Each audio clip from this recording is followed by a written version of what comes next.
Good afternoon, everyone. I am Dr. Sai Kiran, Senior Resident, Department of Cardiology, Sri Jatitarnal Institute for Medical Sciences and Technology, Trivandrum. Today, I am here to present our study data on influence of AZ surgery on left ventricular strain in Alcapa patients.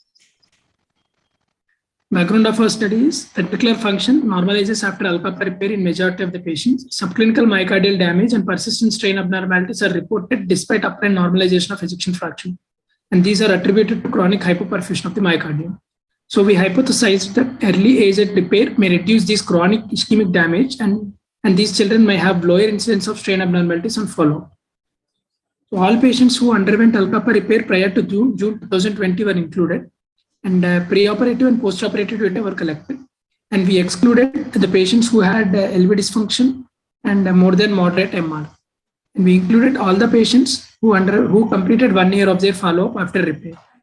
With this inclusion and exclusion criteria, when we have divided into two groups, that is surgery done within 6 months of age and surgery done after 6 months of age. And we got 17 and 18 patients respectively. We analyzed strain imaging by speckle tracking echocardiography and results were analyzed. So since we don't have an age and sex matched controls of our populations, we have taken a meta-analysis published by Levy et al., which gives an age-wise normal strain values. Coming to baseline characteristics, median age of presentation of our population of our study population is 3.7 months, 7 months in group 1 and 2.7 years in group 2, which is statistically significant. And median age for surgery is 4 months in group 1 and 2.7 years in group 2, which is statistically significant.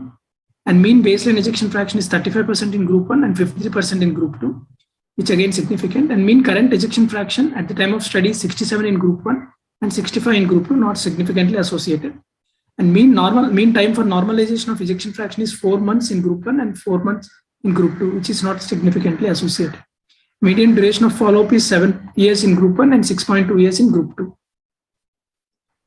And this slide showing early repair group and their trends in ejection fraction and median recovery, which is showing median time to recovery is in 4.5 months. And it is showing it is spread between 2 to 10 months of age, and we have taken 1 year of cutoff to include in this study. So this slide shows the trend of ejection fraction at baseline and at current during evaluation in both groups. And you can see there is a significant improvement in early repair group as well as late repair group also. On repeated ANOVA measurement within the group in early and late group, it is statistically significant increase.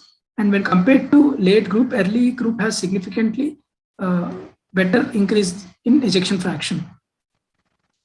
Coming to strain analysis, normal global longitudinal strain is seen in 15 out of 17 patients in group 1, whereas 6 out of 18 patients in group 2, which is statistically significant. Circumferential strain is normal in all individuals of group 1, whereas in group 2, one individual has abnormal circumferential strain. Mean RCS strain normal is seen in 15 out of 17 patients in group 1 and 12 out of 18 patients in group 2. Whereas normal mean LCS strain is seen in 13 out of 17 in group 1 and 11 out of 18 in group 2. Both are not statistically significant. This slide shows global longitudinal strain of LV in group 1 and group 2, representative images of group 1, where the bullseye plot is showing normal strain of around -25%, with only anterior segment at basal level is showing abnormality in strain. Whereas in group 2 patient who underwent repair at late, the overall strain is 18%. And when we see this strain abnormality is seen in anterolateral and anterior segments as well.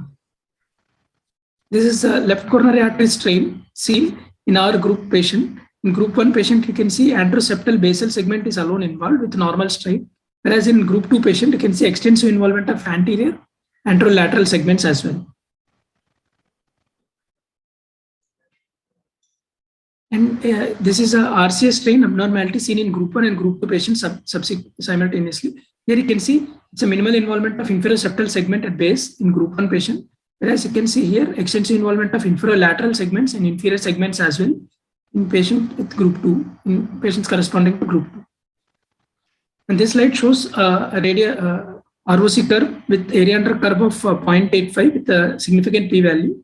The probability of normalization of strain is 85% if surgical repair done before 7 months of age at Uden's value of 0.6.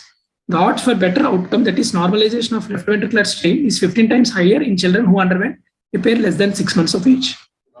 Coming to discussion, residual subendocardial dysfunction scarring persists in post-Alcapa repair patients, and which is evident in MRI with high incidence of fibrosis.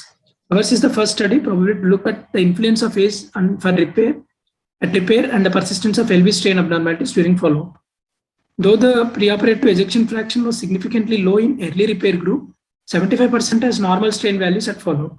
And despite better left ventricular function at baseline, in older repair groups, 70% of this group has persistent strain abnormalities during follow-up.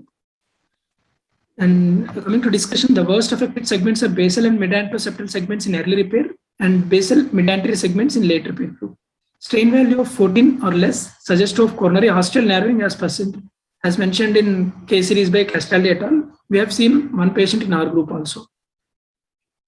Coming to incidence of mean RCA strain abnormalities, though Alcapa is known to produce LCA strain abnormalities, RCA strain abnormalities also documented in previous studies by Kugaka et al.